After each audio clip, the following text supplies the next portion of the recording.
Happy Friday night and welcome to Hashtag Sports Friday Night Lights after the draft. Here with my boys, as always, Mikey, Tommy. We got some of you guys already in the chat lighting up. We got Chivas Gold, Chewy Baka. We're about ready to have a fun Friday night. Tommy, Mike, how you doing? I'm going to start with Mikey over here to this way, that side. Then Tommy will go down to you. I'm wonderful. It's Friday night, it's kicking off the weekend right. Get to talk a little Bills football, kick it with the nation, see how everyone's doing. And we get to, I've heard a little bit more this week. I've watched a lot of the different, analysts talk about the Bills and kind of what we need to see, which kind of helped bring me around on our third round pick, which we'll get into later. So yes. I'm doing well. Tommy? Good. I'm doing excellent. What's better than talking Buffalo Bills football, number one, except for actually watching it. So, my God, the offseason drags on forever, but hell of a draft, guys. And let's get to it, bro. Yeah, this we're going to have fun talking about the draft today and things like that. But shortly after this is that time where there's really nothing to talk about. So, we'll come back on here in 2 weeks and then 2 weeks after that. And I'm sure stories will develop and there will be things to talk about leading into training camp. But yeah, we're definitely getting into the dog days of the off season. But I'm excited to talk. What did you say? Camp. We have rookie mini camp next week, and then goes into voluntary mini camp at the end of May, and then in early June we have mandatory mini camp, and then it's nothing until everyone reports at the end of July. Right. And listen, guys, I'm one of those guys. I don't want to see a single Bills player in the news for like the next 3 months. Like, I don't want to hear a word out of anyone's mouth. I don't care. TMZ running a report about Josh Allen having dinner somewhere. Like, how scared was I when I heard TMZ talking about Josh Allen? I'm just saying, like, I don't want to hear that ever again. But we do have some of the regulars joining us in the chat as well. Rick Warwick's in here. Jack Me is in here. Daniel Garways is in here. Always good to see you guys. Make sure as you come in here, you hit that thumbs up button, hit that like button. Want to thank Mr. Rogers Holmes for always hanging with Hashtag Sports. Always appreciated. But let's talk about the Buffalo Bills NFL draft. Guys, if you can't tell, my voice a little hoarse, maybe because of some of the cheering I was doing during draft. I don't know. So I might have to kick it to Tommy and Mike a little bit more tonight. But we're going to try to get through this. So the Bills draft started round one. We traded from 28 to 25 with the Ravens. At 25, we selected Kaiir Elam. 25 to 23. I'm sorry, 25 to 23. Yeah, I can't read my own handwriting, guys. It's fine. 25 to 23. We select Kaiir Elam. We give up our 130th fourth-round pick. So let's get right into Kaiir Elam. Tommy, I'll start with you. Obviously, I'm pretty sure you were saying they picked the wrong Florida kid, but they get Kaiir Elam here in the first round. What were your thoughts? Well, my initial thoughts, I wasn't thrilled. For whoever was watching me live during the draft, probably a little overreaction. But listen, that's the way it goes sometimes when you want a certain player. But now that I had time to think about it, the next day looked into this guy. I think he's a perfect fit for the Buffalo Bills. And I absolutely love his speed. I love his height. The guy is physical at the line. Everything that we were kind of missing, this guy brings to the team. So I'm just excited. I can't wait for this guy for preseason to start, just to see what this guy does.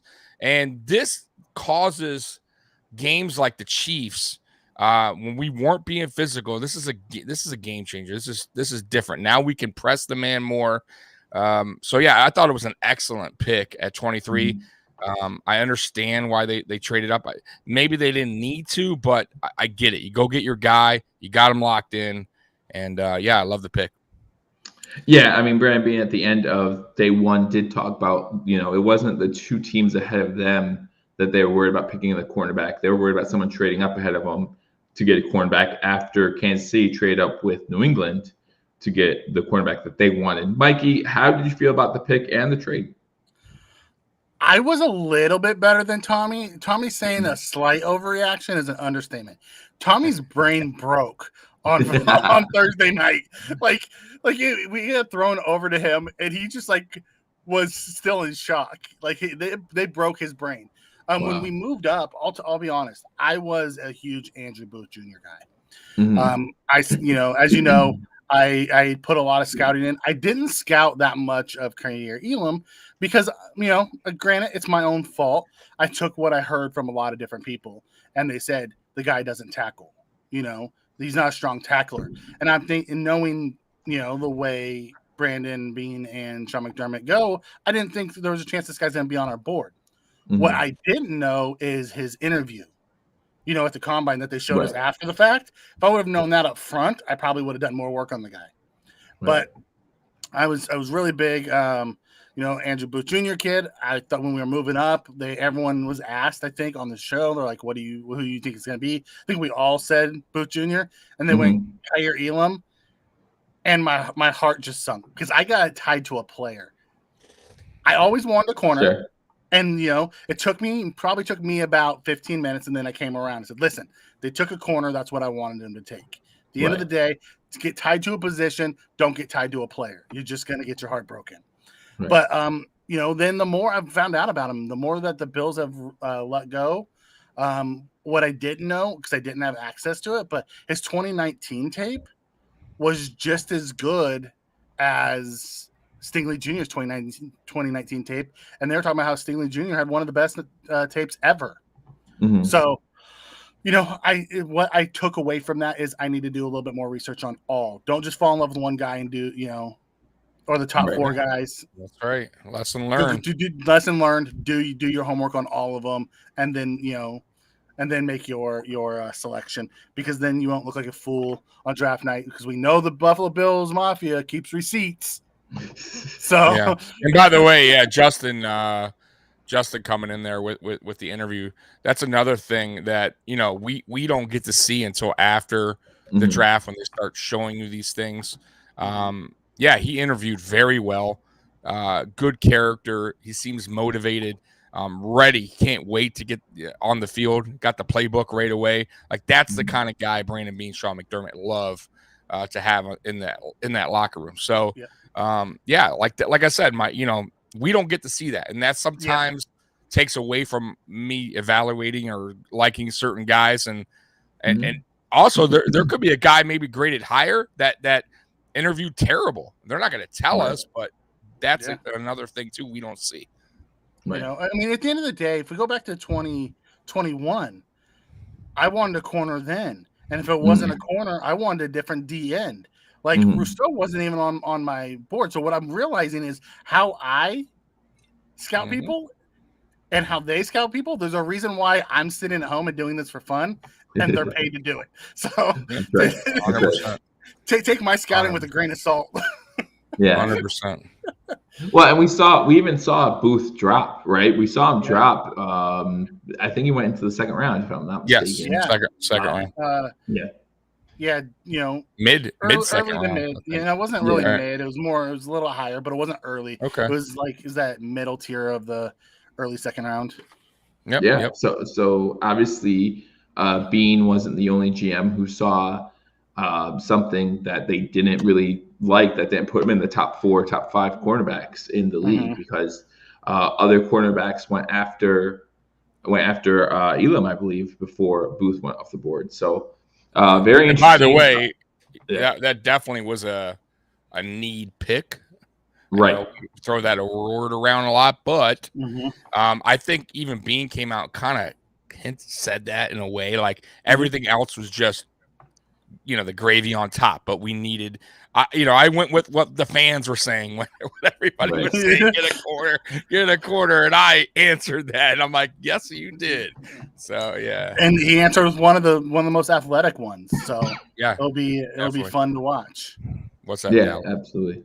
Absolutely. So then the Buffalo Bills move on to the second round, right? They gave up their 4th round pick. Got the cornerback, whether it was the cornerback we liked or not, we got a cornerback, right? Which was definitely the position we needed coming into the draft. We go into the second round, and guys, I'm not going to lie, I was so excited about this pick.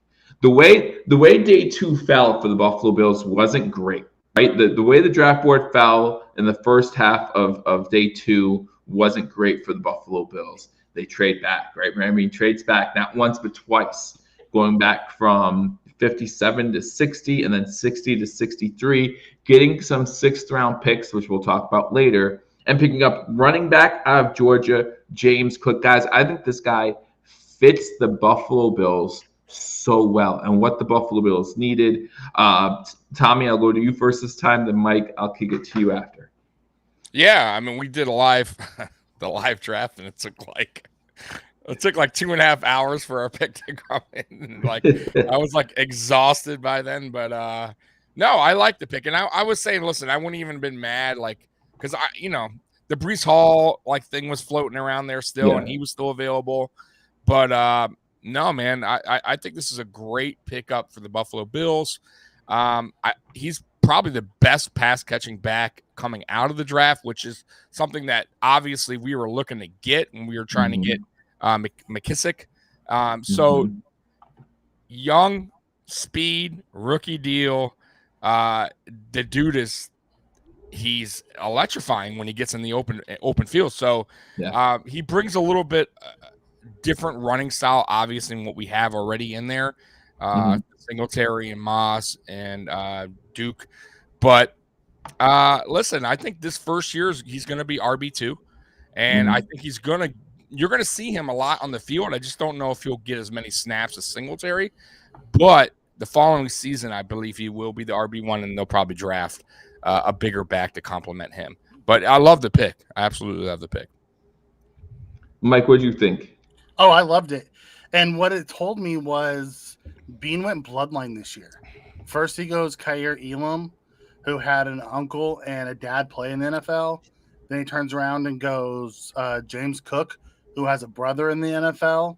That plays to it, I mean, we've seen a lot of that in the last few years. It just tells me I'm getting old is all that I guess that's telling me is, because we had Asante Samuel Jr. come out and, we had Winfield Jr. come out. So we've had a lot of these guys that we've seen, but they've never come to the Bills.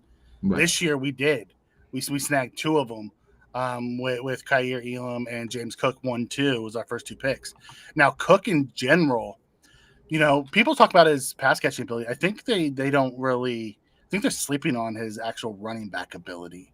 No, is he his brother? No, but he's still a good runner, and he has excellent ability to catch out of the backfield. So I'm excited. I'm really excited to watch him and Motor Singletary together this year. I think they're going to be an excellent 1-2 punch. And if for some reason Motor doesn't come back next year, Cook can pick up some more of the running back touches. But if he does, keeping those 2 guys because they're also really good friends and training partners. Which makes it even better. There you go, Joe. Joe got you. I get there. You knew I get there. So yeah, I was a big fan. I think I told you before we went live, Joe. My number 1 running back in this draft was Kenneth Walker. My number 2 was James Cook. I was not a Breece Hall guy at all. Yeah, neither. I wasn't sold on Breece Hall. I like Pierre Strong too. I think that was probably the Patriots' only pick that you liked. I like the cornerback out of Houston too. That kid is super talented. All anyone from #Nation has to do is go back to 2 weeks ago when we did our mock draft to know that you guys didn't like Breece Hall. But that is what it is. And to be honest, I think that James Cook fits the Buffalo Bills a lot better than Hall ever would have. Obviously, I think, Mike, you said it best when we did our mock drafts. If we would draft Breece Hall, I think we would all wrap our brains around, like, Bean would come out, he'd say the right things, and we'd all wrap our brains around, hey, we got Breece Hall, he'll be a good fit, they know what they're doing. But here, I don't even think Brandon Bean had to go out and say anything about this pick. As soon as we picked this guy up, listen, before the end of day 1, I think it was during day 1, Paul and I went live, and I started watching film on James Cook, and I watched the whole tape, every single carry he had against Alabama in the in the playoff, and he at times made Alabama's defense look so slow, and it's hard to make Alabama's defense, coached by Nick Saban, look slow, but he did that, and so I'm really excited to have this kid. Doesn't he just fit the Buffalo Bills? Because you know who Saban's best friend is? Bill Belichick. Right. And doesn't Josh Allen make Bill Belichick's defense look slow? He just seems to fit perfectly. I will say this, though. He's a terrible interview Oh, I did see that. I did see. He is about as plain Jane, shortest answers you will ever get. Yeah, not much of a personality. No, bro. Well, so I did want to. That's something that I kind of wanted to address too, because one of the knocks on him was when the camera was on him and he was drafted by the Bills, he didn't look excited, right? And people were like, "Oh, he doesn't want to be in Buffalo." Well, he talked about that a little bit, or at least I heard this. And I guess his son was crying about like the fact that like when you're a father and used to know when you're a father and your son's crying, you're not worried about the TV cameras, right? Like you're in dad mode. And being drafted, and not only that, and he said this changes their life. How many times have any of us been in a situation where our life changed forever? And like, what was our reaction? What would your reaction be? You don't know, because that never happens. This guy worked his butt off, and now his life, not just for him, but for his family, has changed forever. And you got like, and we expect players and people to act a certain way. Well, some people don't. They just don't. People act differently. So, you got people screaming in the background. Yeah, right. You can't hear on the phone. You know what I mean? Like I get that. Like I'm not going by someone's facial expressions, but I'm just saying he is a bad interview. He was a bad interview. He needs to get a PR guy. Like he's done too. He's done. Did you see the one he did with I think Maddie Glab? It was so bad. No. It's cringeworthy, bro. Yeah, shit's really bad. Yeah, listen, I'm someone, I hate people. So just to invite people over to my house, why do you think I live stream the game so I can hang out with you guys and chat? I don't want to. Just kidding. I'll hang out with you guys anytime. But yeah, like I get it. Like everyone responds differently. So, but that was a great pick for the Buffalo Bills. Yep, great pick. So moving on to round 3, we finally just make a pick without trading with 89, and I think this had a lot of Bills fans questioning, and Tommy already looks like he is still questioning this pick. But Mike, you and I were talking before we went live here about why you've come around on this pick. So I'm going to start with you. And listen, I was confused. I was just as confused as everyone else because we felt like this was a reach, right? We felt like this pick was a reach. I do want to make sure I mentioned that. Remember, after this pick, we at this point didn't have another pick till 189, I believe it was. So we had to wait a while. So if we wanted this guy, we needed to reach. But Mike, let me know your thoughts and what you've heard since, and then Tommy, I'll give it to you. When it first happened, I was hot.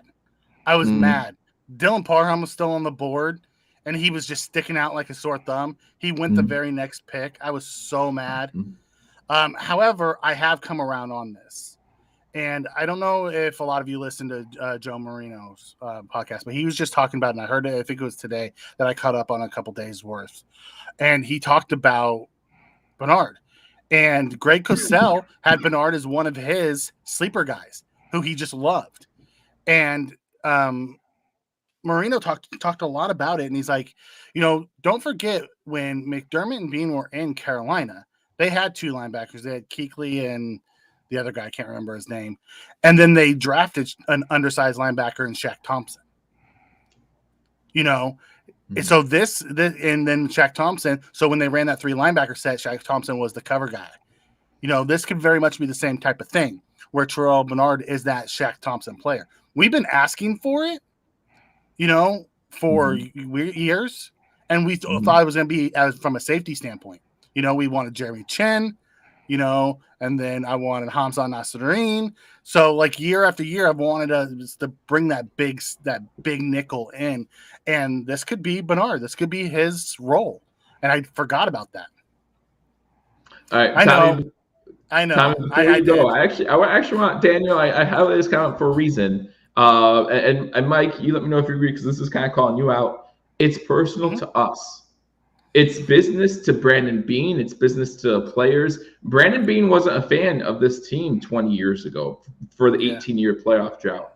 He didn't go through all that 17-year playoff drought, whatever. He didn't go through all that. We've gone through everything. So, yeah, from a business side of things, I get it.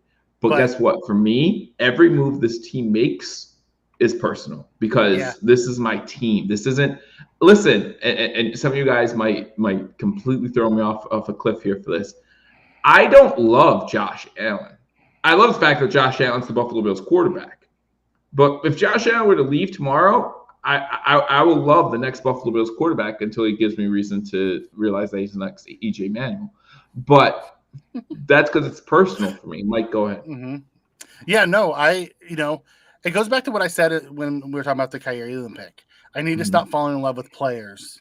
Right. And, I trust being a McDermott. I said this before the draft. I'm like, listen, whatever they do, I'll come around to it. I have the guys that I love that I hope we pick.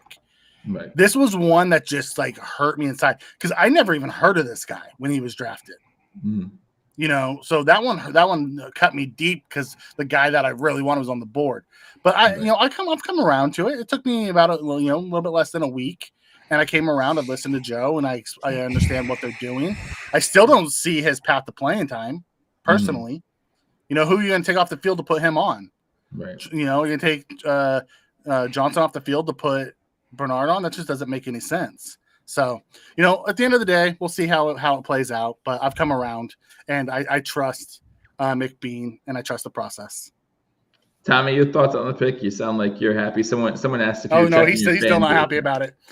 No, I mean, listen, we don't know anything now. All I can tell you is I'm not happy now. I could be happy 6 months from now. I mean, I don't know.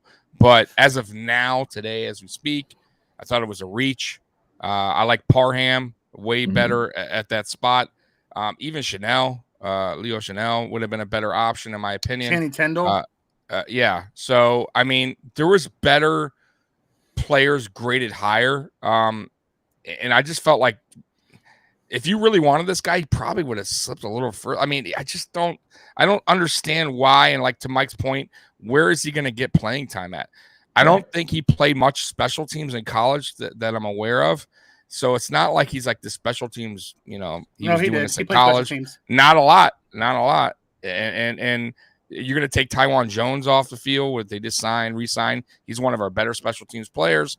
You're not going to listen. And everyone's talking about him being the future replacement of Milano.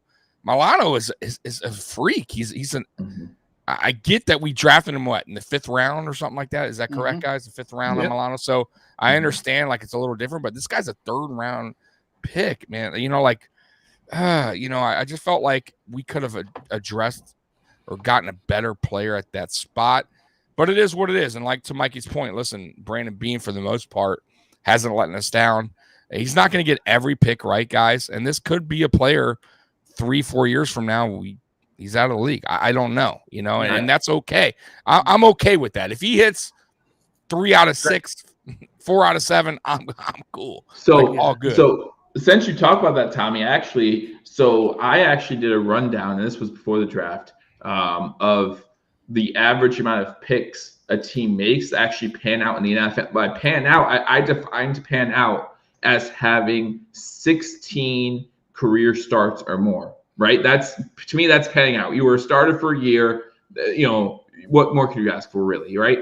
And on average, 1.7, so I rounded up to 2 picks pan out in the course of a regular NFL draft for each team. So we look at these 7 picks and we're like, oh, they all need to pan out. To be honest, Bean's been better than average, if that's the average, so far in his career. So, let's say Bernard doesn't pan out, but Elam, Cook, and Shakir do. Well, there you go. That's above average, right? And the punter. Let's say the punter. Add the punter in. Right. Exactly. Well, the punter's going to do better than last. Let me ask you a question real quick. Tyler Bass worked out. No one ever really even talks. That was a great pickup. Yep. Yeah. So let me ask you a question. If you say 16 starts equals pans out, Cody Ford panned out? He started his whole rookie year. I mean, I'm going to say that he wasn't as big of a bust as some people might say. Now, the reason why he is a bigger bust than some might say is because the Bills traded up for him. Yeah. And a second round and trade up. Yeah. Because you traded up. That same thing with why people hate on Edmonds, right? Because we traded up for him. Like if we got a first round player, though, if you redid that draft today, he's still going to first. Right, exactly. He's a first round talent, no matter what. I don't care what. That's just one of those players, Joe. Like once again, we always have these players on our team that are gonna get some like harsh words from Bill's Mafia. Like there's just something about them, or they're gonna be loved, right? But they haven't done much yet. Like there's like Isaiah Hodgins, right? Or touchdown Jesus, or there's certain players that Bill's Mafia just hover for, and there's certain plays like Singletary, like Edmonds, that Bill's Mafia is just they always looking to replace. Negative. Always looking to replace. Edmonds is listen. Edmonds, guys, 6 foot 6'5". He's a freak athlete, young, like 2-time Pro Bowler. Yes, so come on, man, guys. He can pick a baby out of a 3-story window just by staying up in recent times. And I almost feel like if they rushed him more or did what Dallas did, put him on the edge, which I don't think they're ever going to do. But I honestly could see him being that freak kind of athlete going towards the quarterback more. Every time he's ever rushed the quarterback, he gets home. Same with Milano. He was an outside linebacker. He was an outside linebacker in college. We moved him inside and put him in the middle. But let's go back to the 3rd round pick real quick. So what you were saying, Tommy, I do agree with. You don't know, because last year at this time we were having the same conversation about Spencer Brown. I was going to bring that up. Who is this guy? Yep. I don't want to see it. I don't want to see him. Why? We have better guys higher rated, and he was a great pickup. So you know what? At this point, I just trust what they do. And however, I will say this though, with the Spencer Brown thing, he was an offensive lineman going into a shitty offensive line. Like this guy's not going to a shitty linebacker room. You know what I mean? Right. But the chance of Spencer Brown getting on the field was more likely. But it wasn't. We had just re-signed our all-pro right tackle. And he pushed him inside. But who lost their job? Cody Ford, right away? Who's that? Cody Ford lost the job, and they pushed Williams. Well, really, I think part of the reason why Spencer Brown played so quickly is because Williams came in and just didn't look like himself. I need another beer, Chewy. At right tackle. So then they moved him inside. So Tommy makes me drink. He needs a drink. He needs a drink. So anyways, let's move on. Let's move on. All right, 4th round. Yeah, I mean, we don't know, right? The moral of the story is we don't know. We could sit here and the experts don't know. We could sit here and talk about draft grades and grading each pick, and we will actually. After we go through this draft lineup, we're going to go over our favorite and least favorite picks. So stay tuned for that and let us know in the comment section yours. And as you guys are coming in here, 22 of you in this room, make sure you hit that thumbs up button, like this video, and let people know that we are live talking about the Buffalo Bills NFL draft. So again, we talked about, Tommy said maybe Bernard was a little bit of a reach, but remember at this point, we didn't have another pick until round 5. I think it was 168. So we trade up to round 5. And guys, if you thought I liked the James Cook pick, oh my gosh, I still love this pick so much. I love this pick so much. The Buffalo Bills trade up. And Mike, you and I were talking about this before we went on the air as well. What if we got this guy in the 3rd round and got Bernard in the 5th round, right? Like swap those picks and we're like, this is perfect, right? So, but anyway, in the 5th round, Buffalo's trade up with the Bears, go from 168 to 148. They also got the 203rd pick, a 6th round pick, which they got earlier in the draft, and they pick up wide receiver out of Boise State, Khalil Shakir. I was drooling about this guy for the past 3 weeks, so to get him made me so ecstatic. I was actually golfing on day 3 with my buddies, and when my phone went off telling me my pick, I had 3 people text me right away, you got your guy. And this guy, to me, can be an absolute stud. Tommy, go ahead, then Mike, yeah, kick to you. Absolutely. Some people had him going in the 3rd round. Some had him going in the 4th. Some 5th, but mainly 3rd and 4th round. The guy has speed. He's very good route runner. He's going to probably be our future slot. Perfect guy to draft in that spot. I think the guy's going to make an impact right away. I think he is the Buffalo Bills steal of the draft. And listen, man, like Brandon Beane always finds his guys. He always finds these guys in the later rounds that makes impact. And I truly believe this will be our slot guy moving forward. And Bills Mafia couldn't be happier, man. By the way, this guy makes one-hand catches. Like, this guy does phenomenal stuff, man. Like, watch his film. The guy is just a beast out there. So, yeah, go ahead, Mikey. It makes sense. Mike, before you go real quick, and just think about who he's learning from as a slot receiver. Now you have Jamison Crowder. I mean, come on, guys. Go ahead, Mike. Sorry, I steered. Yeah, no, that's cool. I like what Spence says here. He'd rather have Parham and Shakir than Bernard and Shakir. That's why that scenario doesn't work for him. Yeah, I would too. Parham was one of my draft crushes. It happens. However, I look at Shakir, and I think I said it during our mock draft sessions. You know, he's a Bobby Trees comparison to me. Yeah, I love him. He reminds me so much of Robert Woods, and now he's wearing the number 10, which just gives me the chills of having Robert Woods back. He can play inside, he can play outside. Yeah, you know, at the end of the day, you know, if you look at our wide receiver room, we have Stephon Diggs, 5th round pick. Gabriel Davis, 4th round pick. Jamison Crowder was a late round pick. Isaiah McKenzie was I think a 7th round pick. Then now we have Shakir, who's going to be technically wide receiver 5, a 5th round pick. We don't have any high round picks. You know, we go out, we get our guys, and that's the end of it. And I love it. I think he's gonna be perfect, and he has kick return ability. He's probably going to be our punt returner. Yep. Yeah, I still think I still would like to see Marquez Stevenson get opportunity. It'll be a camp battle. It'll be a camp battle. He'll have his shot. I'm not done with him yet. Like I thought I'm not either. He got thrown in the into the wolf den a little early. He got hurt in that preseason. That's what I mean, game, and then you didn't see him again. So he played half of a rookie year and was in and out of the lineup on a contending team. Like, I want to see what he.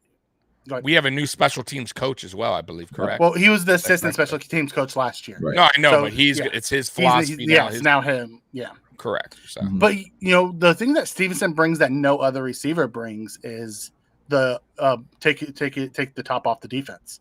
He has that electric speed. I mean, Shakir might have that. He does too. He's 4.42. I don't know if he's as fast as Marquez. The thing is, Marquez is 4.29 or something like that. Marquez was hurt during his combine, and he ran a 4.3 something. Yeah, right. He was mad about the time. Yeah, because I think he said he runs like a 4.29 or something like that in general. But ultimately, you know, I was again back to the Joe Marino podcast I was listening to. He was talking about it, and he was saying how don't sleep on Marquez Stevenson. He's still a guy that could take off. You know, he could be that guy that, you know, returns kicks and gets 5 plays, and they're all those go routes. And, you know, Josh is going to take 1 or 2 shots at him. Right. You know, he's not going to be an elite wide receiver for us by any means, but he could be productive. You just got to earn that trust. Yep. But going back to Shakir, I think he's our future slot guy. He's gonna have the Gabriel Davis role this year, probably inside, outside, play all positions and be the fill-in, the first fill-in when we need him. But you know, I like it. I love that pick. The pick was fantastic. I was stoked for that one. Yeah, I mean, every time I watch the next one. Every time I watch this guy play, Shakir, we'll get to the next pick, Mike. Calm down. Calm down. I was excited about the next one, too. Can I say something about the pick that I loved from, you know, a month ago? Yeah. Yeah. But no, I mean, every time I watch this guy play, he has a full-time motor. Like, he's always going. He doesn't give defenders a play off. I love that. He plays through contact. I think that's great. To me, this guy was a 3rd-round pick. And to get him in the 5th round, I couldn't have been happier, and I'll give up a 6th-round pick any day of the week for this pick here. All right, Mike, here we go. I'm going to give you the first dibs on this one. So then we go into the 6th round, and with the first pick of the 6th round, 180 overall, the punt guy comes off the board. The Buffalo Bills select who everyone in Bills Mafia seemed to want. Everyone in Bills Mafia seemed to want because that means we get rid of Matt Hawk. Whatever it took. Listen, if they would have said, Mikey, Apex, we draft you to be our next punter, I think most Bills Mafia would be like, listen, Matt Hawk's gone, so we're good with it. But Buffalo Bills select Matt Araiza, punter. Mike, you seemed to have liked the pick. I do. I love the pick. I'm a huge Matt Araiza fan, and I'll tell you why. He reminds me so much of Pat McAfee, the way he punts the ball. Because you have to remember, coming out of college out of West Virginia, McAfee was the same way. He was a kicker and a punter. He had to learn to hold, but he used to just boom the ball too. Granted, McAfee said he can never kick it as far as Araiza does, because he's a big time Araiza fan. Now, don't get me wrong. There are downfalls to his game right now because he's been a kicker and a punter. He hasn't had enough time to really focus on all the intricacies of punting. Like, he's not great at like coffin corners, and the pooch punts, and sometimes his leg gets too much and it's into the end zone for a touchback. So he's still a work in progress. But man, he has all the athletic traits that Bean and McDermott love, and he's a Rambo type player where he goes down and he likes to stick people. He tackles, so I love it, and he kicked the ball 90 yards. Tell me your thoughts.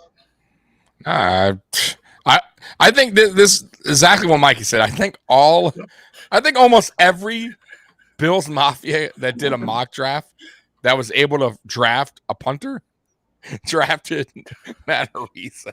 Like, that was the one I think everybody got right in their mock drafts. Like, I got nothing right, but I like that guy, and I didn't even have the option to pick him up. But I think he's raw. I think he has awesome power, kicking the ball. That's not going to be a problem in Buffalo weather, which is a positive. He's a left-footed punter, which is another positive thing. Yeah. There is things he needs to learn, though. He needs to learn how to angle kicks a little better. Yeah. His hang time needs to get a little better. And if I were him, the very first phone call I made was to Tyler Bass.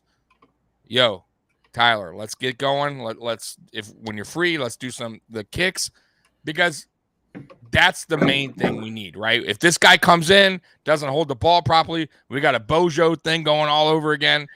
Bills Mafia is going to be very upset really quick, no matter how good this guy pumps. Tommy, I don't know if you saw the video, was out today. He's already working with a former NFL kicker, holder, and long snapper on all of that. But I need him, Bass, and Snapflow have already talked, and they're going to when they're going to get together. I believe they're getting together not just during these mini camps, but also during the off season on the ramp up to the training camp. So that's already come out. Good. So like I said, that would have been my first call, and every kicker likes the ball held a little differently. So Tyler's going to tell him how I like the ball held. And just do that part, and everything else, I think he'll learn. Like, as far as the angling, the hang time. So we needed this desperately. Matt Hawk was god awful. And listen, anytime your GM comes out at the end of his presser and says he has soft hands, like, that's it. That's their compliment on Matt Hawk's punting ability. He's a great holder. And that's awful. That's terrible. So, So now it's time for me to kind of let you all fall back down to earth a little bit. This was a terrible pick. I love this pick. This is a terrible pick. You're sitting there, Mike. You're sitting there talking about a punter's athletic ability. Mike likes every pick. Love the pick. You're sitting there talking about a punter's potential athletic ability. We don't need a punter that has athletic. Watch him. We don't. He lays the wood on fools. That's wonderful. How many times do you want your punter making tackles? Well, how many times do you want your punter making tackles? Last year. Huh? We punted 89 times last year. Yeah, we punted 89 times last year. We're talking about T-Rex coming up now in the next pick. Like, come on, guys. This is okay, he's better than Matt Hawk. Again, it doesn't take much. It really doesn't take much to be better than Matt Hawk. But you're picking up a punter, and we're sitting here talking about, okay, so we talked about what he's not good at, okay? He's raw talent. He can't kick to the corners well. Okay, well, that's kind of important in the NFL. When the Bills' offense gets the ball to the 45-yard line, and then we know that we're going to kick it into the end zone because he can't kick it in the corners, that's a problem. That's not giving us better field position. Okay, he could punt it a mile. That's great, but we don't need him to punt a mile. We need him to punt it inside the 15-yard line. And if he can't work on that, and maybe he can. But Tommy, just 2 weeks ago, you sat here and talked about how you hate the idea of drafting punters. right? Like you said, I hated draft. Well, in yeah, mock draft. I said except for that guy. Now listen, I get what you're saying. However, those little things can be fixed, Joe, and you got to remember too. This isn't Buffalo weather. Like every kick that he does that you're seeing now that's going 80 yards, and that doesn't necessarily mean it's going to go 80 yards in the wind. Like, so a normal punt at the 45, 50 at Buffalo is not your normal punt. So I think he can learn that, to be honest with you. I'm more concerned, honestly, about the line drive punts. He has to get a little better on the hang time. But, dude, these are things he's going to – listen, he's going to the big leagues now with guys that know what they're talking about. They're going to train him. They're going to get him going. I don't see it where he's just going to be like, oh, I don't know what I'm doing. It's going to always be 100, yard kick. Like they're going to train him, buddy. I agree with Tommy and Mike. I know you didn't bring this up, but I know you would agree. The idea of having a left-footed punter is always wonderful. And there's a reason why Belichick always looked for them, because the spin on the ball from a left-footed punter compared to a right-footed punter, completely different. So if you have a right-footed punter, which I'm going to say 26 32 teams have a right-footed punter, that's who they're getting fielding punts from every week. That's who they're. When you have a left-footed punter, there's a reason why we watch Patriots games, and it seemed like there were more fumbles during punts for the Patriots than any other team, and that's one of the reasons why. So if he can work on those things, if he can work on the pooch punts, if he can work on the holding, if he can work on everything that actually makes a punter good in this league and be good at it, then I like the pick. And again, Brandon Beane's done a lot more research on Matt Araiza than I have. And one more thing I want to say too on this, Joe, real quick. Realistically, how many times are we honestly going to punt in the 45-50? I'm just saying. Like if we're punting, let's say in our own side of the field, you need a guy that could punt at 60, 70 yards. Like that's perfect for us. Like I don't see him being ran out there at the 45. Like I just don't see it. Like I don't see us punting a lot. No, from our own. I'm saying from our own 45. No, I know, I get that. I just don't see us punting a lot. Like I don't. Then why don't think we're going to be a punt heavy team? So I don't think it's like crazy we need to worry about. Why are we wasting the times on a punter? Because if we're not punting a lot, then why are we wasting traffic on a punter? I'll tell you why. Because we had 1 million 6-round picks. And we had Matt Hack as our punter, who was hot garbage. But why not? Like Joe. So look at the rest of the picks we did. We have, which we're going to go through, right? So we have a guy at 6'8", but he has short arms like a T-Rex. Like really, like come on, man. Like you don't think Matt Hawk is a better pickup than that guy? Like I'm just saying, like we're talking 6-7 rounders who sometimes don't even make it on a team at all. So this guy has more of a chance to, in my opinion, to make the team than somebody else we might have drafted in a 6 or 7. He's on the team, right? Like especially the other guys. Like let's just say it is. Like Matt's on the team, unless the Bills go pick up a punter in free agency, in which case we know something bad's happening. But Matt's on the team. He's on the team. And I don't think that's a reach. We didn't pick him up in round 5 or round 4, like 6th round. I don't think it's like the end of the world that we got a kicker or a punter. That like what was Tyler Bass? 6th round, 5th round, 5th round. Okay, and so I mean I think that's okay. Yeah, listen, 5th, 6th round, that's okay. You're gonna get people that and listen.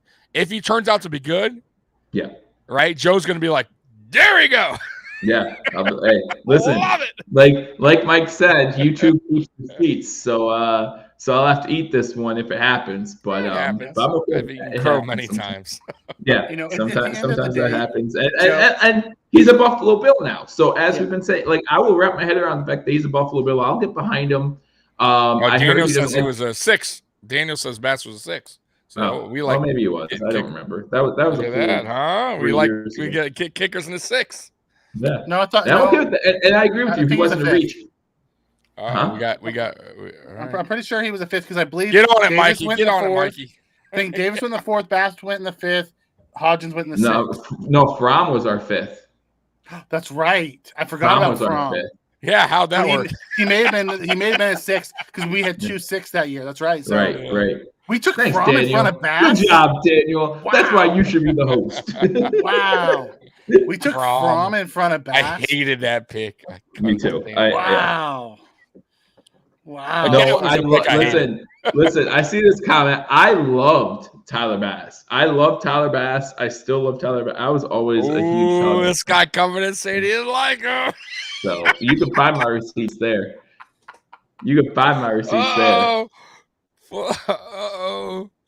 But that's okay. Again, there's receipts to prove it. I mean, unfortunately, when you do this for 4 or 5 years, you have receipts. Listen, I still tell you guys about my receipts when it comes to Josh Allen, right? Like, I was not high on Josh Allen at all. And then, so we should love the fact that you don't like Araiza, and we should be scared that you like Shakir. Right. Yeah, right. What you say? That's part of the league for the next 17 years. Right.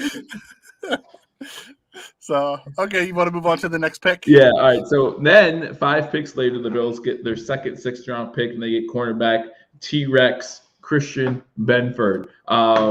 Mike, I'll start with you with this pick. I have to admit, I don't know a lot about this guy. I like the fact that we double-dipped at cornerback. So, Mike, I'll start with you, and then Tommy, go ahead. Position versatility. He's a guy who is a gunner. So this is a guy who could push Taquan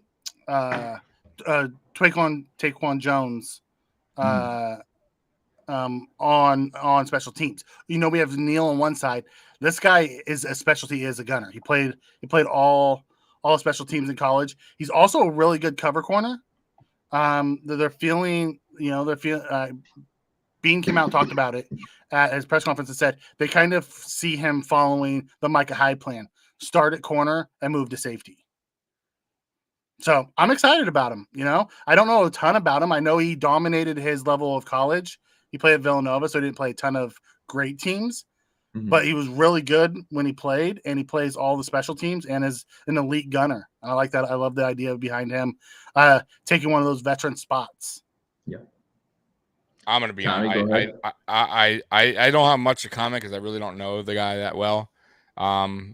I know he didn't test that well the combine, from what I heard. And listen, if he makes the team, it'll be strictly special teams. I don't see this guy. But like I said, once again, I don't know him, so I'm not going to totally comment. And then I'm going to come back and people are like, oh, Benford was the man. So, these last 3 picks, I'm going to be honest, guys. Spin is right. I'll tell you, Spin's right. He, his tape showed he was a ball hawk. He had 7 picks in his last year, a bunch of I think he had like 14 pass breakups.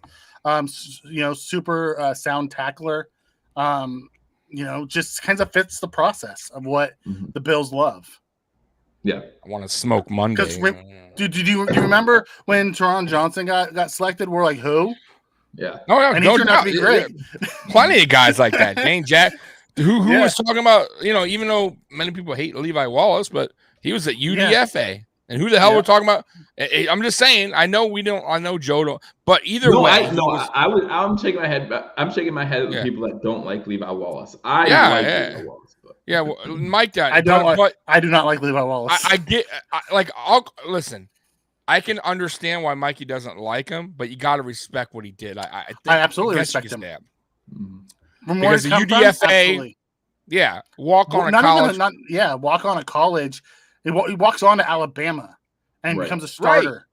And then he gets, undrafted, and then he's a UDFA and walks on the Buffalo Bills and becomes a starter on a contender who they kept bringing guys in to try to beat him out, and they couldn't. And that's respect it. So I don't like him, but I respect it. Right, but for as mad as people like you and people, whatever, bashing Levi's game or whatever, listen, okay, beat him. Beat him out, and listen, Brandon Bean never.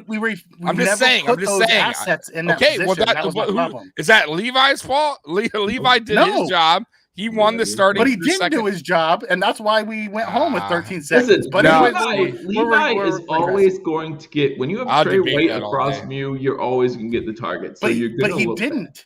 At that point, he didn't. He had Dave I'm not going to blame him 13 and they still seconds. Picked on Levi. He's the worst guy ever. But and I'm not even saying just the 13 seconds. The second half of the year. 13 seconds had nothing to do with player personnel. Right, that was coaching. I keep saying that was all on coaching. We're not going to go back down that rabbit hole. But if you go back and look at the second half of the year, Levi was targeted more than Dane Jackson. Dane Jackson made more plays than Levi. That was my issue. So before Dane Jackson, you liked Levi Wallace? No, I've never liked Levi Wallace. I always thought he was a solid backup, and we would never put the resources into the position. That's why I've been screaming for 3 years to draft in the first day 1 or day 2. Yeah. Give me another freaking corner. I said it hey, Mikey, I did it. I said it in 2021. Yeah. And when they went back to back edge, and I was going right. So I think this draft, Brandon Bean said, I can't make that mistake again. I can't make that mistake. Well, first off, Levi's gone. Levi's gone anyways. Even if Levi was here, though, Mikey, if I still think they go corner in the first round. Oh, absolutely. Even if Levi's resigned. Yes, I agree. Which they didn't do the year before that. They were trying to just pick pieces. Josh Norman, he could come and compete. No, he can't. Josh Norman's old as hell, and he ain't on that level anymore. Okay, let's bring in this guy. Before Josh Norman, it was a million other guys. Right, it just wasn't happening. They bring that veteran in and just can't beat him out. The only one who ever came close to beating him out was Johnson. He then went and signed with the Texans and then retired. Yep. Yeah. He was the only one who ever took snaps away from Levi. Yeah, no doubt. But hey, it is what it is. Yeah. Good luck for him. Anyways, I got have fun in Pittsburgh, buddy. Thank you for everything you did for us. Yeah. I'm not your biggest fan, but you know what? I respect the hell out of you, and more power to you. And he wasn't an expensive player either, by the way.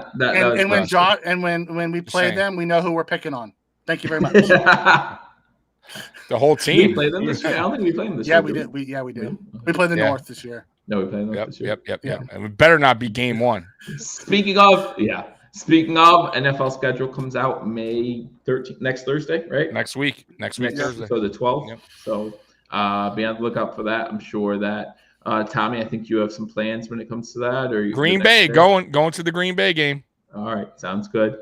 So just be on the lookout for that next week, and then I'm sure #sports will have something after that to talk about the schedule, and then we can all pretend like we know what we're talking about again when we talk about predicting the Buffalo Bills NFL season. Moving on to the next pick, and again, guys, as you're coming in, hit that thumbs up button if you haven't already. 209, the last pick for the Buffalo Bills in the 6th round. I believe 209 is actually the last pick in the 6th round. With the 209th pick, the Buffalo Bills select offensive tackle Luke Tenuta. I wasn't a huge fan of this pick just because of some of the players left on the board. The fact that I knew who some of the players left still on board were, and I didn't know who this guy was, says a lot. But again, we did pick up an offensive tackle last year. We didn't know who he was, and he turned out all right. Tommy, I'm going to start with you this time. Listen, there's a big difference between Spencer Brown and this guy. This guy is he comes from an athletic family, but he's the oddest guy you'll ever see. So he's 6'8", but he has like short arms, small hand, like it's just he's built weird. So it's not like he has like Spencer Brown, like where you're like damn, this guy has long arms. He is like freakish, he played basketball. Like I don't know, this guy's just I don't think this. Maybe this Brandon Bean's like, you know what? He just threw a dart at the board. It's like this guy's tall. Let's see what happens. I just wonder if he picked the wrong teammate. Because Smith was still on the board. The guard prospect, and he went with Tenuta. And I'm like, I wonder if he was scouting Smith and he wrote down Tenuta on accident, so that's what he turned in. But maybe it's not. But listen, it's never a bad thing to have these bigger guys like in camp. No. Just because you need bodies in camp. You need bodies in camp. This guy will wind up being cut. He'll get maybe a preseason game and be out of practice squad. We talked about it last year, and throughout the draft process. Last year, we picked 3 guys that we thought we were going to be able to stash on the practice squad that got picked up by other teams. They did. And Anderson, Wild Goose. So at the end of the day, grabbing a guy this late, he's not going to make the team. With our offensive line is like 10 deep right now, and they're still trying to figure out. And that's without Bacher, and we're 10 deep. Mm-hmm. So it's not like he's going to really make the roster. It's going to be a practice squad guy. And do we think someone's going to come out and snag him? He's not one of those high-ranking guys. So it's someone that they stash on the roster that's probably going to be there that they're hoping that they can develop. Yep, that's it. That's all it is. Yep, all these late picks. Yep. Completely agree with that. He has the size that can really be impressive if used properly. Give him a few years, and he could definitely turn into something. Not sure about this pick here. But again, as someone who lives and dies by the trenches, it never hurts to have extra bodies in the middle. So, agree. So we'll You build from the trenches out on both sides. Right. Then we move on to the last pick for the Buffalo Bills. Linebacker Baylon Spector with pick 231. I'm really surprised here, to be honest with you, that we even picked up another linebacker to go. And again, this is going to be a training camp body, practice squad type guy. I get that. But you look at this linebacker right now, it's pretty deep, just like our offensive line. So, Mike, I'm going to start with you this time. Then we'll talk to Tommy. What you think about the pick, Baylon Spector? I was puzzled. I was really puzzled with the last two picks. We took the linebacker Bernard in the third. No, don't get me wrong. Baylon Spector isn't a bad player. He's solid. He's not elite at anything. He's one of those Andre Smiths or Joe Giles Harris or Tyler Matakevich type of players who's going to be a core 4-team special teamer, can play all of them and be a emergency in case you need a linebacker, because he's not bad. He's not elite. He played in the SEC, so he has the thing, and he played well. He's a solid tackler. He doesn't have a lot of range. I just didn't understand the pick here because there was guys on the board. Like, you want to go get Rambo? Right. Rambo was still on the board, or grab an interior offensive lineman, even though, like I talked about, we have depth. Or what about a future one tech in like Noah Ellis, or someone like that? Like, there was other guys on the board that I was just like, but again, back to what we've said this whole time, we trust Brandon Beane to be able to have a plan. We're not in the room. We don't understand what their plan is. So maybe they expect these two linebackers to be able to beat out some of those veterans, and then they got them on cost control deals. Right. Yeah. Tommy, anything else to add about that? Yeah. I don't understand the pick. Listen, but it's the seventh round. I can't be picky. I mean, it's not the end of the world. You're really, seventh round is truly throw a dart at the board and hope you somebody. Now, like, if you're gonna go by position, maybe a safety would have been better. A tight end, maybe. Though we did have one come in camp who was supposedly like a top 10 a couple years ago. I forget his name, but coming in last year. I'm sorry. Yes. So, but he fell off, and we wanted to pick him as UDFA. So, hey, we'll see. But right there, maybe a different safety, like I said, a tight end, offensive lineman, interior offensive lineman would have been good there. Another one, Luke Tenuta, once again, another guy like we didn't need to draft. We could address something else, but it's 6th, 7th, right? You can't be picky. Or package those picks, send them off next year. Yeah, get another 6. Exactly, get a higher 6 or something, or late. I don't know. I mean, at the end of the day, Bean knows better than we do. He has the plan, so we'll just trust him. Absolutely. Dane Jackson was a 7th round pick. Yeah, I know. Reminded though. No doubt. Yep. We'll see how they do. But with Brandon Beane, with Coach McDermott, he's going to have to earn his playing time. And that's the truth about all these picks. That they're going to have to earn their playing time. We've seen it with with Boogie Basham. We've seen it with a lot of these guys. AJ Epinesa, Ed Oliver. Go back to Ed Oliver started, but then they benched him, and and he came off the bench for a while in the middle of his first year. So that they're going to have to earn their time. All right, so we went through all 7 rounds.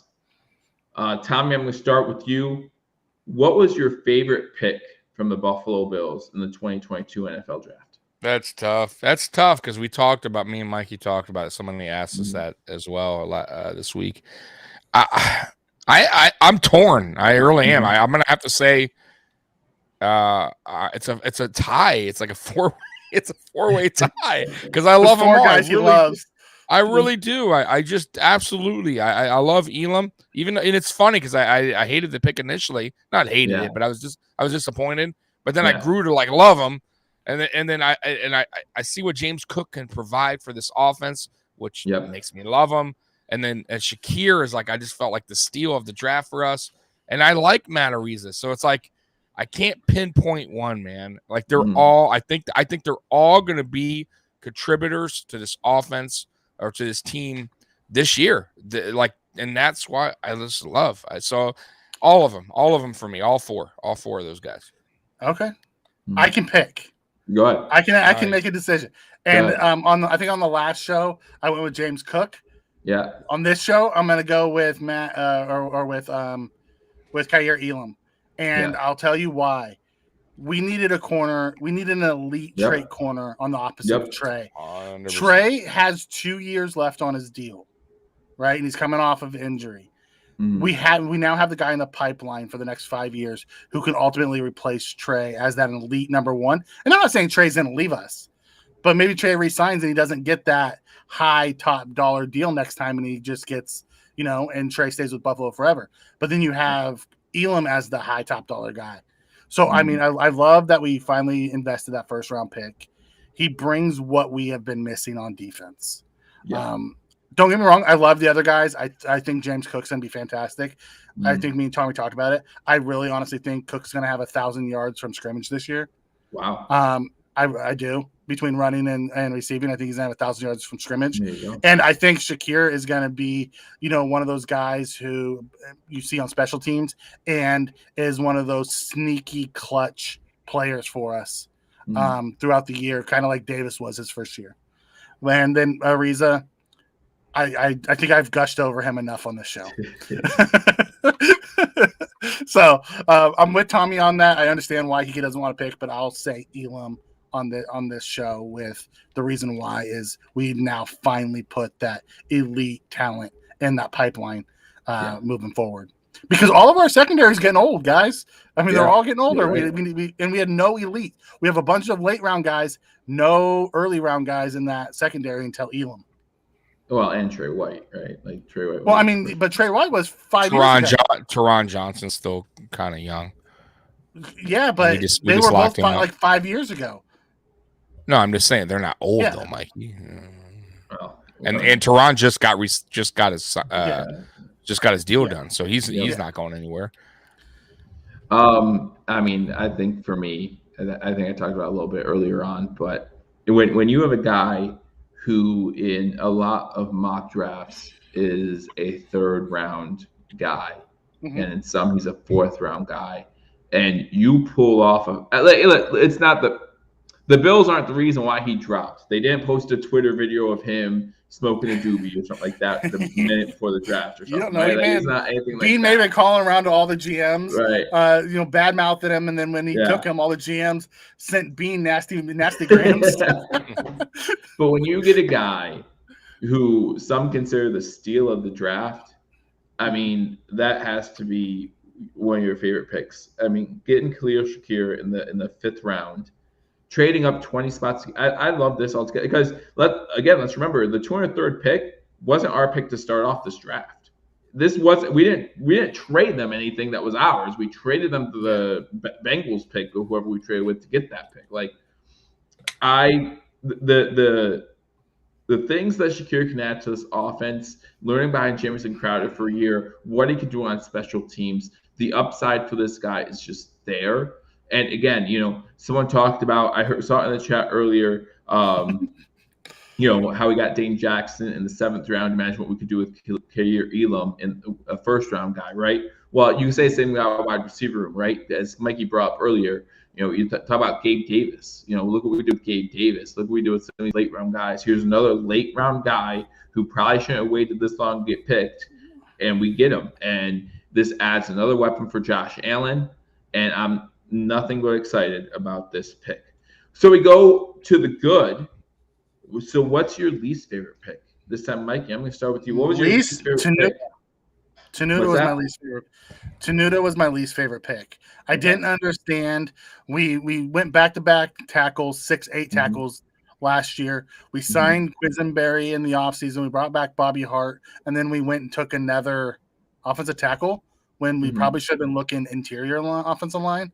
I didn't understand it. It's definitely my least favorite pick. I don't see any path to this guy making the roster at all. Like zero chance.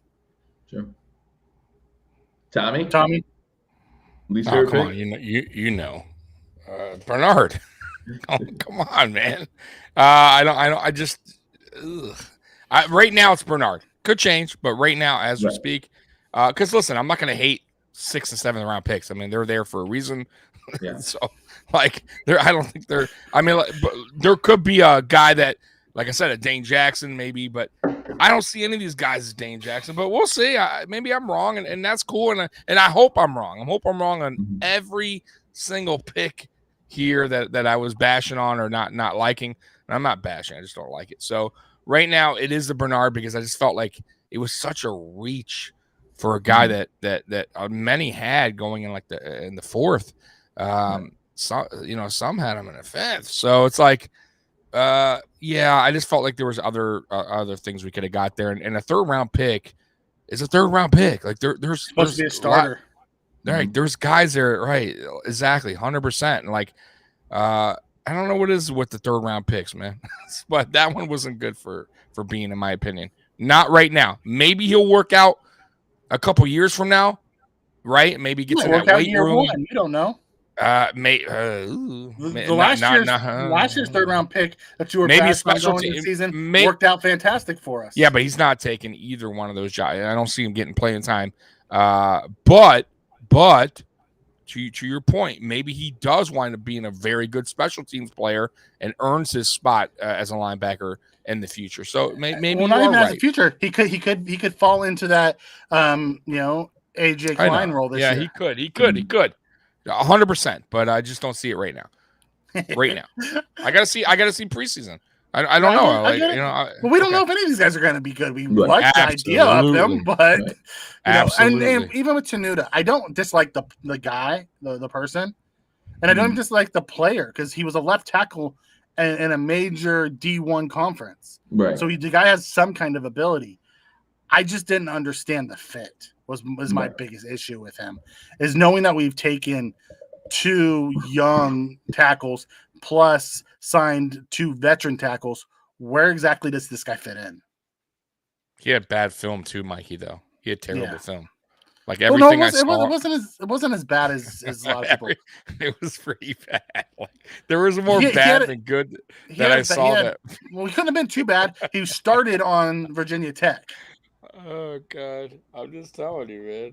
There's a lot of bad. We're talking about Tenuta here, right? Yeah. Yeah. Okay. Yeah, there was a lot of bad. He's not very good in pass protection. He is very good with in run schemes. Yeah. From what I saw. Right. So you're talking about your least favorite draft pick, and you're talking about an offensive tackle. You might not have done your research on this guy, but I want to know, what did you think of Vidarian Lowe? Who? Okay. Vidarian Lowe. Who the hell are you talking about? All right. That's fine. Zach Thomas? Do you have research on Zach Thomas? Zach Thomas? I know Zach Thomas. Yeah, Come on, Thomas. man. No, this year's draft. Not Miami Dolphins, Zach Thomas. Jeez. Zach Thomas. Who is Zach Thomas? San Diego State. He was an offensive guard at San Diego State. Malcolm Rodriguez, linebacker of Oklahoma State. I did work on Malcolm Rodriguez. I liked him. You liked him? Yeah, he was a late round guy. And he reminded me of the Zach Thomas that we were just talking about. Right. You know, the way he plays. That he was just he's just a missile when he comes in. Yep. Justin Schaefer, guard, Georgia. Yeah. Guard subsistence. Yep. Did a lot of work on him. Loved him. Loved him. Thought he was going to be a late round pick. Had a lot of traits that could be worked with. He's definitely raw and he needs some work. Cade Mays was the same way. Yep. Cade Mays was the tackle out of Tennessee that came from Georgia originally, transferred to Tennessee, has all the tools, just needs to find the right fit, get the right offensive line coach. There's a lot of those guys out there that I would have loved to see. And who knows? Maybe Cromer loved this guy who's standing on the table, jumping up and down, saying, "Give me Tenuta. I can work with him." And he turns into an all-pro. I don't know. So I'll eat it.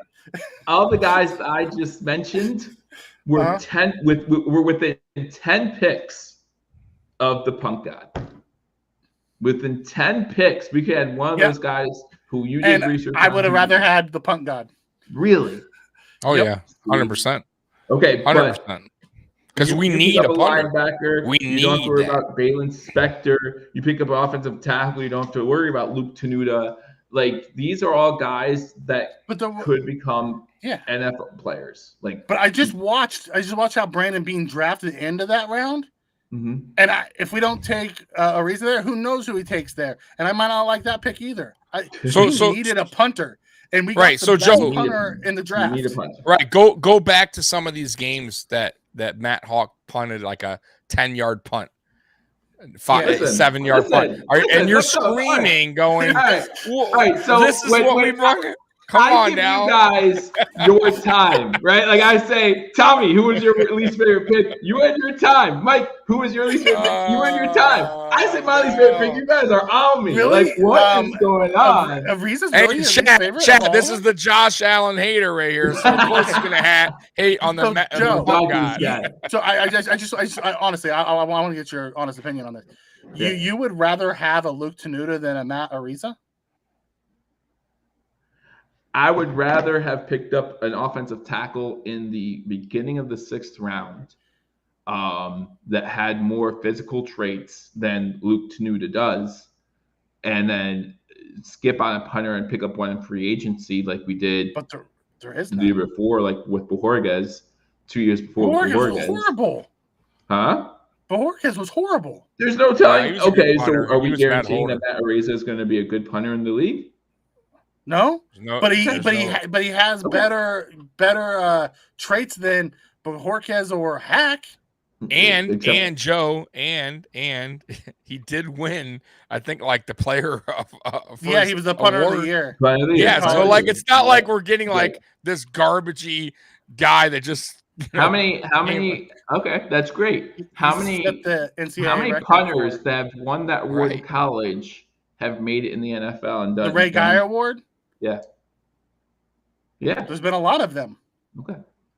I have no idea. I'm with Tommy. I have no idea. I'm not bringing up that question to be like, boom, got you. I'm saying I have no idea. I have no idea. There's a lot of them that have. Okay. But I will say this, Joe. I will say this real quick before you say, Mikey. There was 2 punters taken before Matt Araiza. So that doesn't say like Buffalo's like the only team that drafted him. I can't believe they drafted. They were like taken in the 4th. Yeah. Right. So we took a punter in the 6th. So it wasn't like we reached. We went and like we traded away our other 6 rounders to jump up and get this guy. Like I think that was a very good listen. And one thing I've always a player I can't. I get it. But one thing we've always said that how Brandon Bean drafts, and me and Mikey we do agree with this. Yeah. He loves players that have a high ceiling. And this is another guy that's raw that has a high ceiling because I think Matt Araiza can get better. And that goes the same with Dawson Knox. That goes the same for a lot of players. Gregory Rousseau, Oliver, Josh Allen. Exactly. He loves that. Not every guy's going to work, but if this guy works out, then you're going to be loving the pick. We're gonna have a punter like we loved Mormon for all those years. Is that 100%? 100%. Mormon is still a god to me because he was the most consistent punter I've ever seen in the crap wind of Buffalo. Right. Yeah, 100%. was still a stud. And a tough dude. How he did it. And a tough dude. And you'll look back, Joe, at this and go, 6th round, man, that was nothing. Because what if we didn't draft him? I can say that right now. It's 6th round. It's nothing. Like it doesn't matter. Right. It doesn't matter. 100%. Doesn't matter. But I mean, I like you, Tommy. Like I can't name one of the first 4 picks that we got that I could say I don't like. Like I really can't. 100%. Like I can't. Like I mean, I understand why some people are upset about Bernard Baylor, but my point again, Terrel Bernard out of Baylor. But my point again would be at that time we didn't have another pick until late in the 5th round. So for everyone saying he could have dropped to the 4th, you're right. He could have dropped to the 4th, but he wasn't dropping to Buffalo in the 4th. So if Brandon Bean sees something in this guy that he loves, he obviously did not love much about day 2 because he traded back twice in the 2nd round. So I just feel like that there's something to be said there.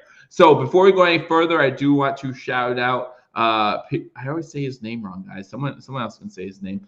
Pimaruto for the $5 super chat. It says Joe is hating on a god like Vertical Horizon in the late 90s.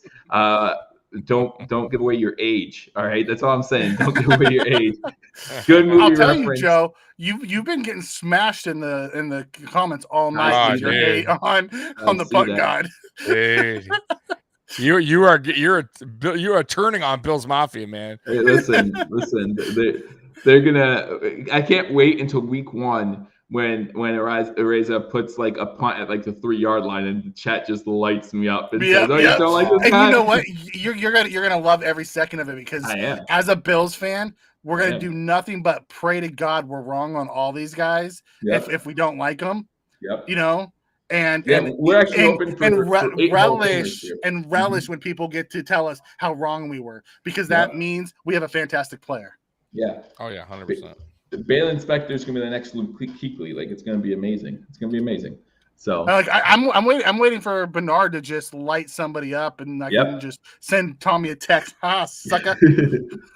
Yeah, well, he doesn't really like. His tackling is not the best, Joe. Oh, my God. All right. Film just junkie, make sure if you start lighting someone it wasn't the best. It really wasn't. And he is an undersized linebacker. He had 112 tackles last year. No, I get it, but he also missed a lot, and he's undersized. He's not like a big hitter guy. He's not. He's the thing he excels in, and I like, is he does get to the quarterback very well. He has very good speed going through the line, so that is a positive. I do like that. If we use him for that, though, like, how often do we use our linebackers? He also covers really well. He does, but he's also very undersized. That I'm not really. Matt Milano mind you, the same size coming out. Yeah, Matt Milano also like 100%, and he also gained a little bit of weight and muscle in Bill's drive. So maybe we'll do maybe this guy. Yeah, maybe he does. 100%, Mikey. 100%. Like I said, I want to eat crow. Last year when Joe was calling the game and he flipped me out because Matt exactly. Now he's mad. I got a No, he's not mad about the punter. He's mad about the pick. Return, the pick of where we picked him. If he would have taken him in the 7th, I doubt Joe would care. But he felt like Joe wants better value. Joe wants an extra round 8, where we could pick That's our just special teamers. We need to have a round 8. That's just special teamers. Right? No team can draft. I like that. That's it. Just a special team round only. So do you guys do fantasy football now?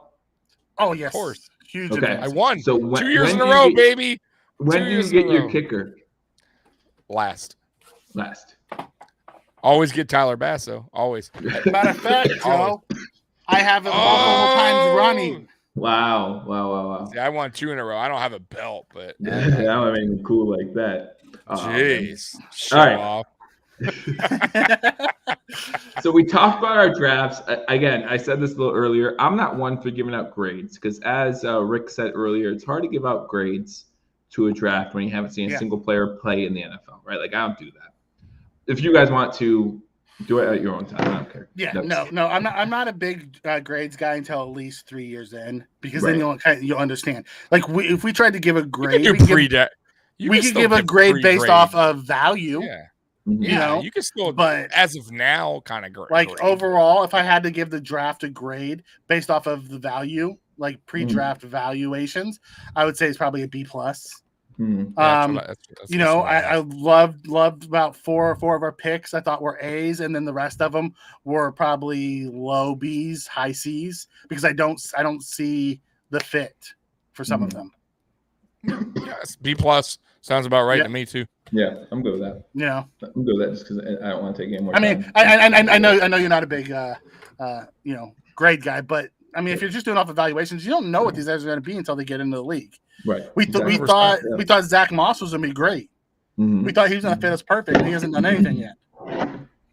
Well, we were happy to get him too because we wanted. Well, if we got the Zach Moss, the Utah version of Zach Moss, that dude was a stud at Utah. Right. Like, you watch his tape, and he was one of the best running backs in that draft. And then we get him in Buffalo, and he just didn't fit our scheme. And we're like, why? Probably why we have a new offensive line coach today, is because he didn't fit our scheme. All right, so if you guys can't tell, I am beginning to lose my voice a little bit. So, Mikey, I'm going to rely on you for the next portion of this chat. I'll chime in still from time to time, but we want to talk about the undrafted free agents a little bit. Who we picked up so far, and which guys do you like? Which guys do you think have a shot? Who out of all these guys has a shot? Is there any guys are going to be UDFAs that are going to have a shot? So we'll start. We'll go down the list. First, our most recent signing was Northwest Missouri State offensive guard Tanner Owen. He has guard. My understanding, he has guard center flex. Super athletic, played at a lower level, has a lot of traits, but is kind of unknown. So I could see him being a practice squad stash with the ability to down the line be more of like a Rick Bates, where he's able to flex in and hopefully grow. Then we have Texas offensive lineman Derek Kersetter. I'll be perfectly honest, I don't know much about him. You know, Syracuse D lineman Kinsley Jonathan. He is a D end 3-tech flex. Probably sits more out on the D end side. He's on the smaller side. Appalachian State wide receiver Malik Williams. I don't know anything about this guy. BYU wide receiver Neil Powell. Nope. No, nothing about, I didn't know anything about him when he had the quarterback there. Right. So, like, hey, they see something in him. Probably going to be a practice squad guy, camp body type. UCLA offensive lineman Alec Anderson. I don't see a path to him making the roster, but man, he's a character. He's so much fun on Twitter. Like, he put some stuff out there. Love it. Penn defensive tackle Prince Emili. With how stacked our D line is, I don't see how he makes the roster, but I can see him being a stash as a practice squatter. Virginia Tech running back Raheem Blackshear. This guy, I listened to Joe Marino today, and he talked about him. He said this guy is a pass catching back, and he transferred to Virginia Tech. I can't remember where he came from, but he sat out last year. He benched himself so he would have the eligibility to play this year. So, he could be one of those diamonds in the roughs. He's got that. But with James Cook already catching passes, how many of those guys do you really need? Right. So we'll see. Tulsa corner Trayvon Fuller. You like this guy? I don't know much about him. Yeah, I don't know much about him. Can you tell me about him? Yeah, 4-year starter. Good hands, good starter. Gets his hands in the way. 6 foot. I think he's 6'2", 6'1". So he's a tall guy. Yeah. Okay. So he has good size. Obviously, less than 200 pounds. So yeah, from what I've seen, I mean, obviously I don't know a bunch about him because he's undrafted free agent. But yeah, this is the guy I really like, and a position of need for the Buffalo Bills. So I think he has a shot.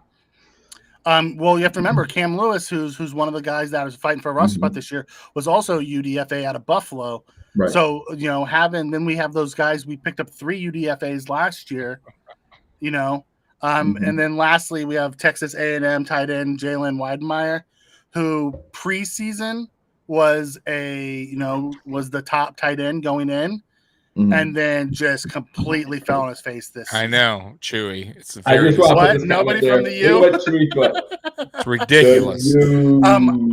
I could see Weidemeyer probably has the best chance of all of our UDFAs because he has to beat out Sweeney. Yeah. He's not a great athlete, but he has a lot of production. So if he can continue to do that, then I mean, a lot of these guys like Fuller got a $7,000 signing bonus. So most of these guys don't get a whole lot of money to come in, and they're just fighting for tape, trying to put tape out there so they can get picked up. Sure. $10 says Tommy likes the guy Prince. I only know the Weidemeyer guy, Jalen Weidemeyer. Like Tommy does. I knew Blackshear, I knew Weidemeyer, and I knew I've looked up a little bit on Tanner Owen because Joe Marino was really big on him. Yeah, he said he thought he had a chance. I saw I knew about the Virginia Tech running back a little bit. Yeah, I think that's a name that was on a lot of people's minds. But and Mike and Tommy, you might be able to talk into this a little bit more, especially since I might not be able to talk at all. But once the draft's over, GMs are calling all these players up, and just saying, hey, Ma, come play for Buffalo. And these players kind of get to decide. Remember, oh my gosh, I can't remember his first name. Collins, offensive tackle. The year he was drafted, remember he had some he had some issue with the police wanted to talk to him. Lyle Collins. Yeah, Lyle Collins. The police wanted to talk to him about murder. That he had not, like they even said he's not a person of interest. It was just like his girlfriend's friend or ex-girlfriend. It was right before the like 3 days before the draft. Right. The report comes out that the police want to talk to him in connection to a murder, and he was going to be a first round pick, and he fell. Yeah, he actually went undrafted because his agent said, if you're not going to draft him in the first round, let him go undrafted because then he went to Cowboys. Yeah, he went to the Cowboys, and for the first 4 years of his career was a great offensive tackle. In fact, my wife actually named her cat Collins after Lyle Collins because she thought it was going very how he got treated. Yeah, that's funny. Yeah, that cat died 2 weeks later. Yeah, but that's okay. That's not part of the story. That cat got ran over 2 weeks later. That's not part of the story. Yeah, that's sad. So, wah. But yeah, ultimately, of all of them, we also had a tryout. Buffalo State long snapper Cole Jenkins tried out. Buffalo cornerback Jamarcus Ingram tried out. And Jackson State wide receiver Keith Corbin III tried out for us. But honestly, the only one I really see having a better, like a real shot is Weidenmeyer to unseat Tommy Sweeney, because we don't know what Tommy Sweeney was projected and was on his way to be good, pretty good tight end, and then COVID happened and he had the heart issue, and that just derailed his career. You don't think? He's just not athletically. Right. I don't think he just doesn't have like that athleticism, I think, to be like a productive tight end in the NFL. In my opinion, I just think he's not like he's not a good blocker. He's okay. He's an okay route runner. He's solid at everything. He's okay. Solid. I think he's a little below. I think he's average at everything. Like his first year, he was better. He played well. Yes, the first year, 100%. And he was solid. Mikey's right. You have to remember, he had that heart issue, and that really messed with him. He almost died. Right. And, slowed him down. And it derailed his career. 100%. And that can happen, Mikey. That's part of that's unfortunate, but yeah. But you saw what he did when he was given the chance when Knox went out. It was not good. Yeah. Right. No, I agree, and that's why we have OJ Howard backing up Knox now. Correct. On a 1-year deal. 100%. Yeah. Because towards the end of the year, if I'm not mistaken, wasn't Knox the only guy on our tight end spot on our roster? Like we had Gilliam. Yeah. Like it was Knox. Gilliam was the fullback, and then we ran Doyle, our rookie right tackle backup, as our second tight end in the big jumbo packages. Right. Correct. Yeah. So that is our draft talk. In 2 weeks, we'll be able to go over the schedule, which will be very exciting. Spin comes in and says Weidenmeyer makes Sweeney look like Isaiah McKenzie as far as athleticism. Because Weidenmeyer is not athletic at all. He's not. He was super productive in college, but he was not athletic at all. No. He's like cement feet, man. He's super. Looks like he's running slow-mo at all times. Yeah. But in the red zone, just he has great hands. He has great hands, that guy, and he has the ability to run routes. But will he get on the field? Probably not. Matt Hawk has great hands. He wasn't a great football player. So. Oh God, that's the only thing that Matt Hawk was good at was with his hands. That's very true. So, very true. What do I do with my hands? I don't. Anyway, all right, guys. Thank you. Joe's dying in front of us. Get well, kid. I will definitely be drinking some hot tea right after this. And guys, I really look forward to seeing you in 2 weeks when hopefully I'm fully back to health. Yeah. And we can do this all over again. Tommy, Mikey, always great spending a Friday night with you, talking some Buffalo Bills football. Anything you want to say to Hashtag Nation before we get out of here? You want to go, Mikey, first or me? Yeah. So, come visit us on Mafia Sports Report, Buffalo Fan Base on Mondays. Then next week we will have a new Friday night show over on Mafia Sports Report. Tommy and his special new co-host from Ace Per Head will be over there. And then we'll have the shakedown tomorrow night, right?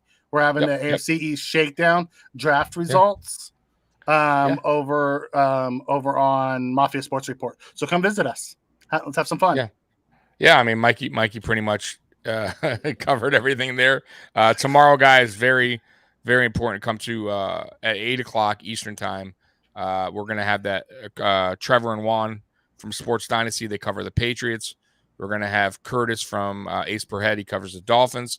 Captain D, who also covers the Dolphins. Mikey's going to be there. It's going to be a fun show, man. Just going over all the AFC East draft picks and offseason moves. Pick on those Patriot fans. Yep. Other than that, man, on Monday nights, like Mikey said, at 9 o'clock, man. But hey, we appreciate you guys. Thanks again, Joe. This Friday Night Lights has been really fun, and we'll continue to do it, man. Yeah, absolutely. And guys, again, thank you to Mr. Rogers Homes for sponsoring Hashtag Sports. And down at the bottom of the ticker, you can see follow Hashtag Sports on Twitter, although now it's Hashtag Sports 2.0, I think it is now, because yes, it is. Somebody can't keep their mouth shut on Twitter. Mario got his crazy, right? Yeah, that's nuts. So anyway, but yeah, follow Hashtag Sports all over the place. Don't forget to follow Mike, Tommy, and myself on Twitter as well.